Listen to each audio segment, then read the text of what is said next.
So guys, Deji just called out Wike in a very rough manner. A very big kudos to Deji for his fearlessness.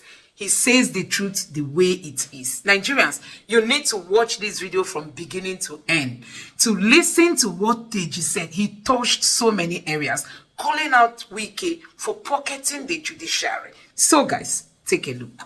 I'm not good at protocol, so I will not observe any protocol. Yes. So even when if they are VIP, I generally just don't observe.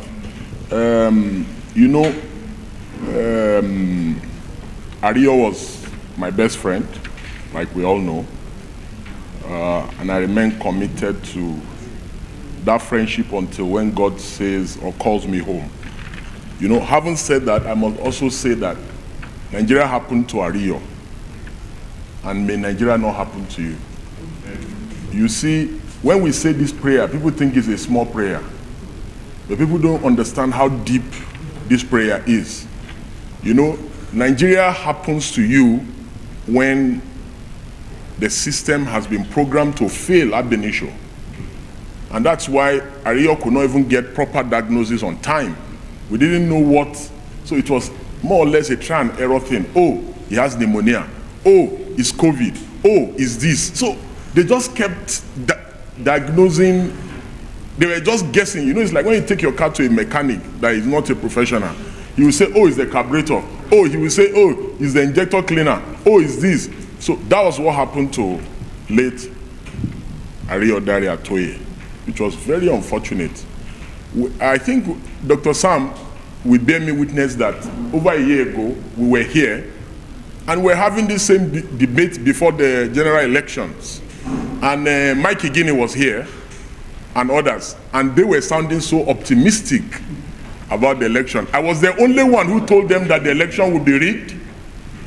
I was the only one who told them that the beavers will not work. I was the only one who told them that electoral transmission of votes will not happen. I was the only one on this pulpit who said Tinubu will win. I was the only one. So you are here first prophet? Yes. That was what he accused me of that time. Yeah, myself and Igini, we took a bet.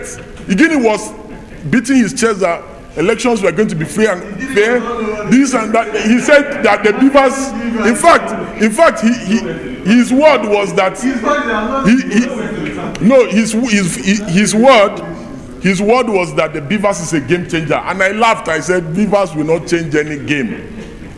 And I referenced 2019 election when I was speaking, and I said, Buhari lost that election. But immediately results started coming in, and they discovered Buhari was losing. They stopped transmission, and they switched off the server. And INEC went to court to say that they don't have a server. Before the election, the INEC chairman told Nigerians that there was a server before the election. And I said, if history is anything to go by, the 2023 election is not going to be any different. And all the speakers here disagreed with me. I said, okay. I told them, I said, we are just a month and they're about to go. And I'll be proven right. And I've been proven right. I do not want to sound like a bad prophet, like a prophet of doom, like I always sound. Like Dr. Sam accused me then, and I don't want him to accuse me of same today. But ours is a nation where Wike is building mansions for judges. This is a man who has been severally accused of trying to put judges in his front pocket. Same Wike has his cousin in INEC as an INEC commissioner. It was that guy that just conducted a dual election. That is the country where you believe that elections will be free and fair. Or that when they are not free and fair, that you can get some recourse in the courts. We joke too much in this country. Ours is a country where we do the same thing over and over again, but we expect different results. It will never happen.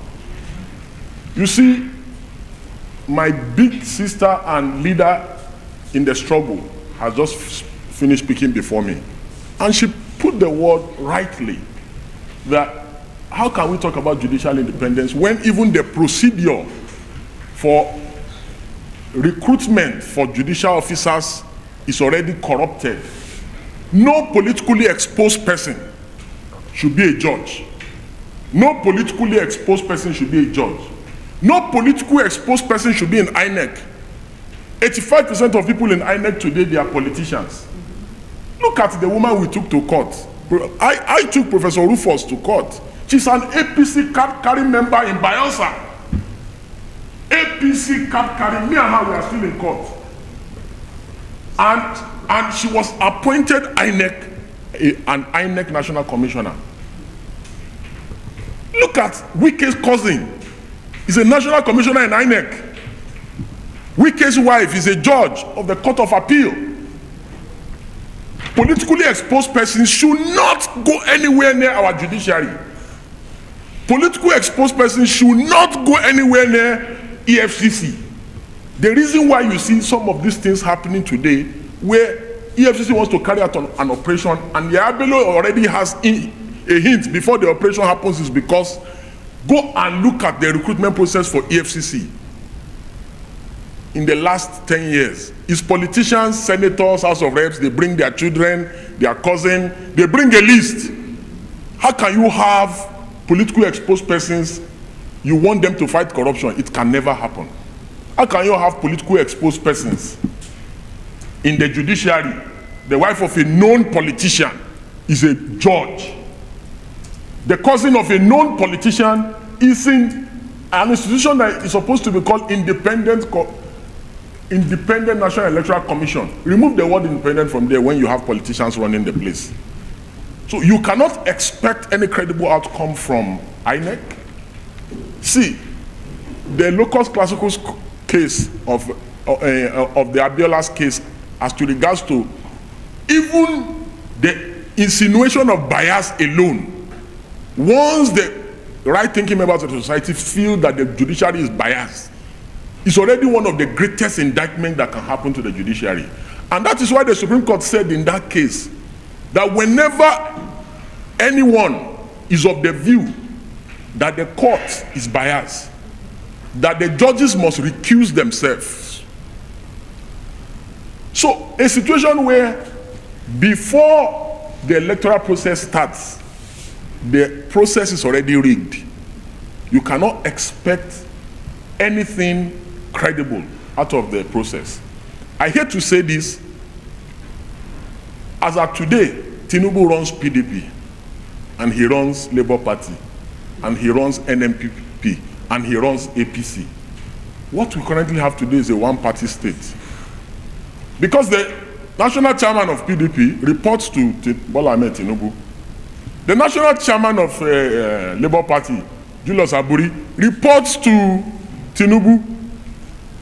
The national chairman of NNPP reports to Tinubu. And of course, Ganduje reports to Tinubu. So, it boils down to what my leader said before me, that it's about credibility. Ours is a nation where credibility means nothing, where people do not value integrity, where people think of stomach infrastructure before they think of character. Because if not, the only person that has even attempted or tried to bring some form of restoration in removing some of the moles of the APC in his political party is Peter Obi, who has tried to remove Aburi. Even the PDP cannot hold his neck. And it is Wike's men and the president's men that runs the PDP. The NNPP, they are not even pretending about it. It is the president's men that runs the NNPP. So, and how can you have credible elections without strong, credible political parties? It is when the political parties are strong, like we are currently seeing in the US, keenly contested elections. You can see the political party system structure in the US, very healthy, very independent. You can see that the Electoral Commission in the US is independent. You don't have political office holders, political party members being appointed into, the electoral system in the US. And that is what makes this institution strong. Again, most ironic is the issue about collecting of money, vote buying. The people that collected 10,000 naira in Edo, are they still having a good time? The INEC officials that were bribed with 10 million, 20 million, today, 20 million is the new 300K or 500K. Because no matter how much money for compromise you collect, it can never be enough. And that is why you see former governors who stole billions, 12 months down the line, they already look broke, wrecked. The money is cost. Corruption money is cost. I have never seen someone that stole government money that is doing well. I have never seen it.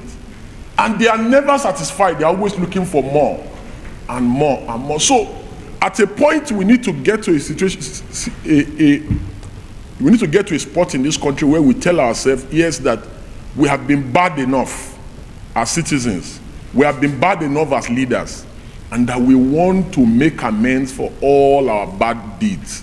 Until we get to that level, I don't see this country sincerely moving forward. Again, the most heartbreaking of all our plights in this country is the allegations and counter-allegations of judicial compromise and corruption. Nothing breaks the heart more. The reason why our economy is bad is because of those allegations. There's no economy that can survive and a nation where the judiciary is not truly independent. It is so sad that nobody is going to come and invest here if they are not sure that they can get judicial redress when businesses go wrong.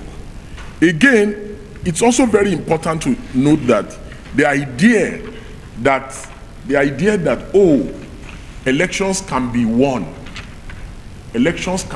by campaign, by ideas, is always very alien to me, because elections have never been won based on ideas or campaign here in recent history.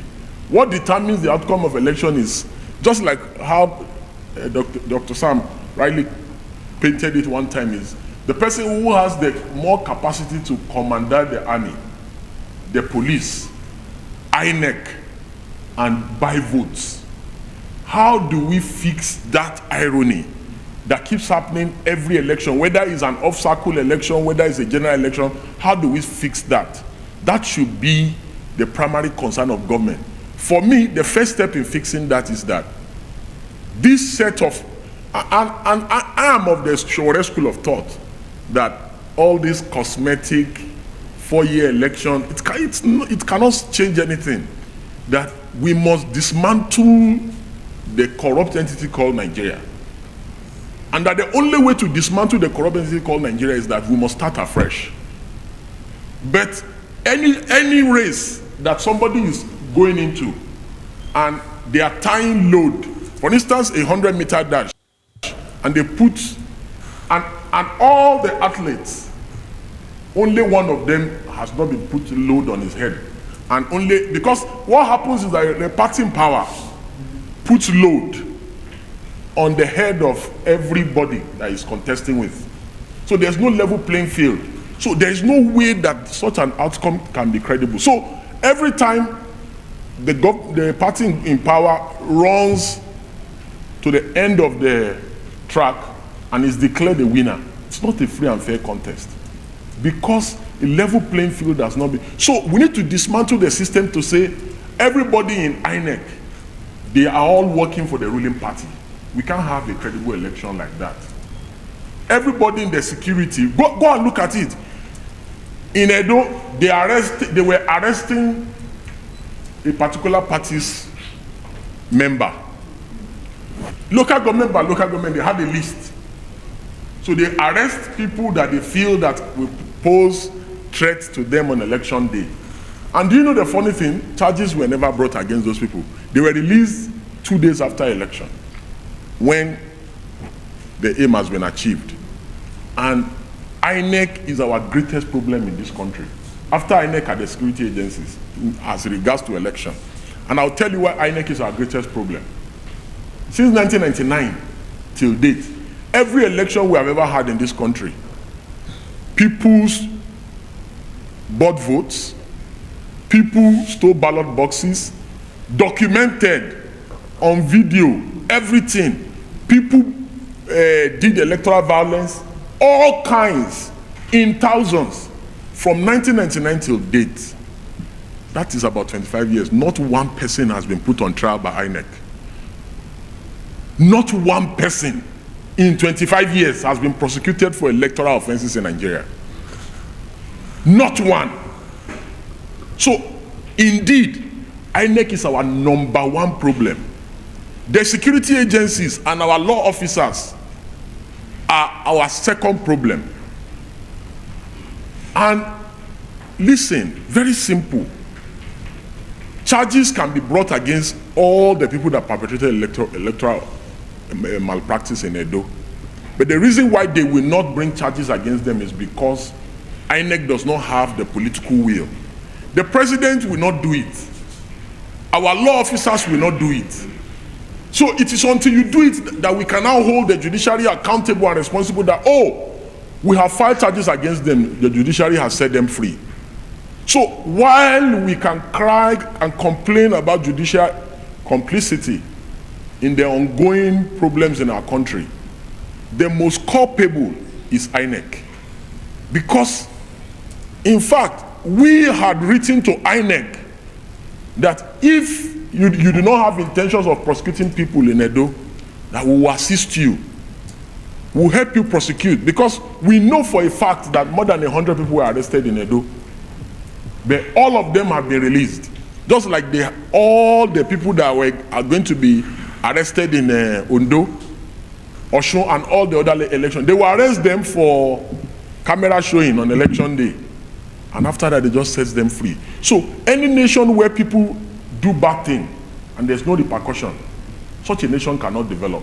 Whether it is electoral malpractice, whether it is crime simpliciter, whether it's misdemeanor, whether it's criminal offense, whatever it is that people commit crime.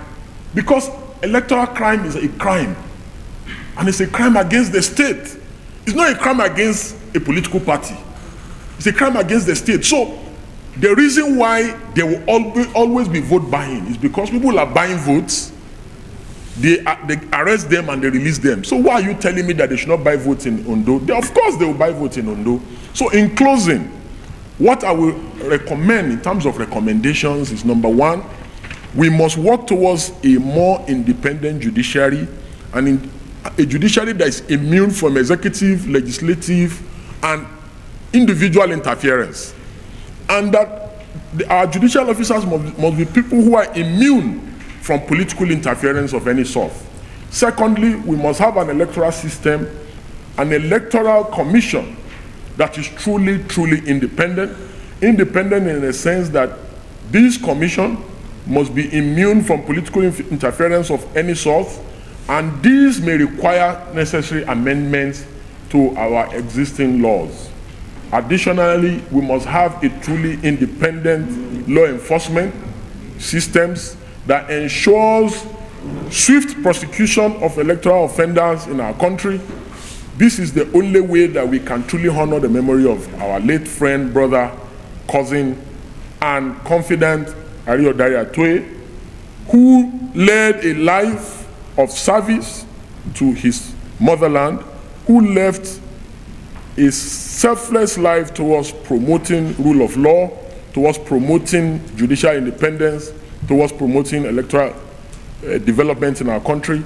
And finally, we must have truly a political class who are willing to challenge the system, who are willing to do the work of opposition instead of having deals, striking deals, and having midnight meetings with people in government and compromising at the slightest opportunity.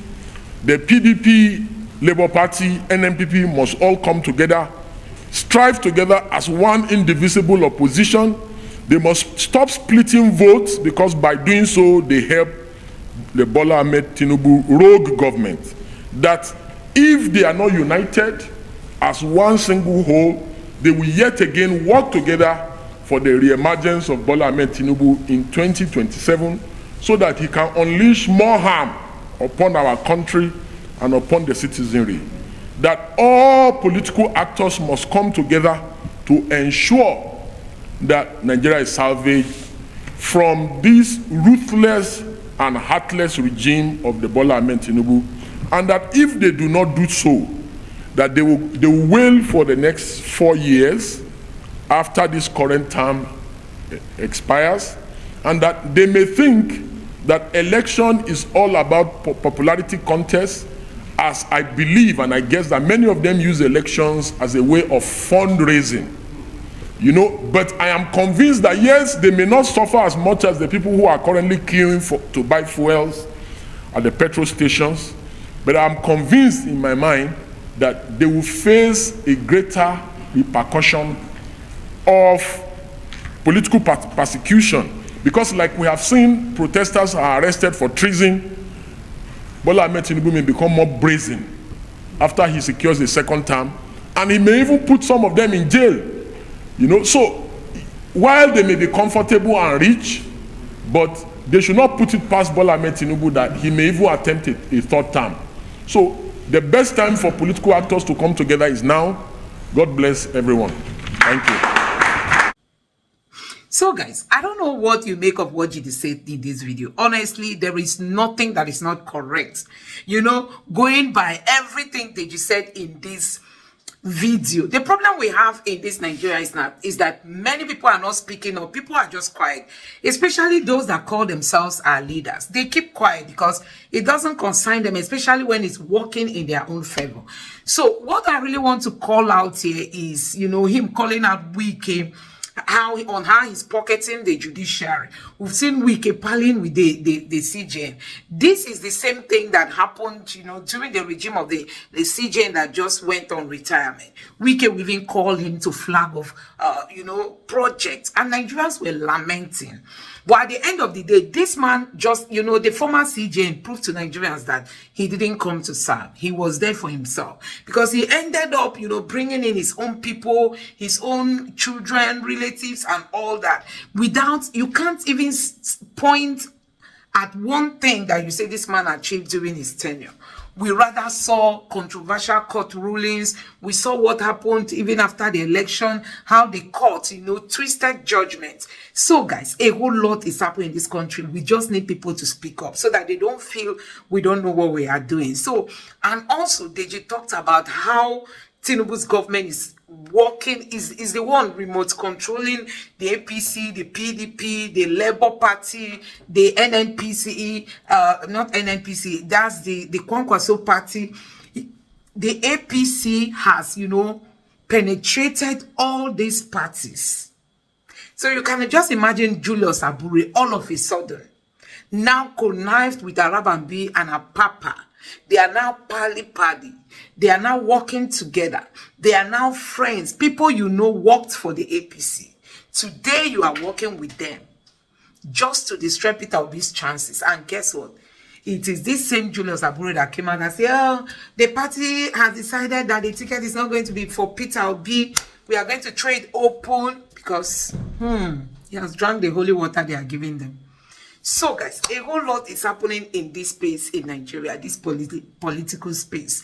And the only thing that Nigerians have to do to survive this situation is you have to speak up. People like Deji. Deji has always spoken up. Although sometimes he says things that I don't agree with. But I'm happy to hear him talk about the only person who has stood out in all this is Peter Obi, who tried to remove, you know, the Labour Party chairman, Julius Abure. But guess what? The court restored him because they know that he's working for somebody. So guys, 2027 is really going to be an interesting moment because we just keep wondering if we have opposition that are going to challenge the ruling party at the moment. You know, with Tinubu trying to, like, you know, penetrate every other party and sabotaging them so that all of them will queue behind him. So I'm just wondering if Nigeria is even having a good politics at the moment. Because when you have just a party and there is no opposition, you can imagine what that means. So guys, I don't know what you make of all this, but for me, I would say Nigerians, This is a fight, and like Peter Obi will say, don't expect the miracle, the success to come so easy. You know, changing the system that has been there is going to take a whole lot of work, and a whole lot of patience is needed. You know, we just have to be determined that no matter what it takes, even when you go, you jam the rock, you bounce back and you come back again, even with stronger force. And I tell you, by the time we programmed our minds that we are out for a change in this country, no matter what strategy they try to use, no matter even if they are influencing other leaderships of different political parties, we will not be perturbed, because it's all about the Nigerian people. Already we've seen that these leaders have failed us. The only thing is that they don't want to still leave position of power. But Nigerians, it is high time for us to speak up and start taking action. See somebody like Wike, no matter what he does, he will tell you that he's not afraid of anybody. Nobody can challenge him. Nobody can talk to him. Nobody can deal with him. Nothing will happen to him. And that is why we've seen our country just deteriorating at the hands of these politicians. So guys, I don't know what you make of all this. Let me know your thoughts considering what happened in 2023 presidential election. Do you think we should still allow all those to happen? The same INEC chairman is still occupying the position. What is it that he's going to tell Nigerians that Nigerians will believe? Let me know what you think about this in the comment section below. Please don't forget to subscribe to the channel, turn on the notification bell. Please give this video a like so that YouTube can recommend it to others. And drop your thoughts in the comment section below. Thank you.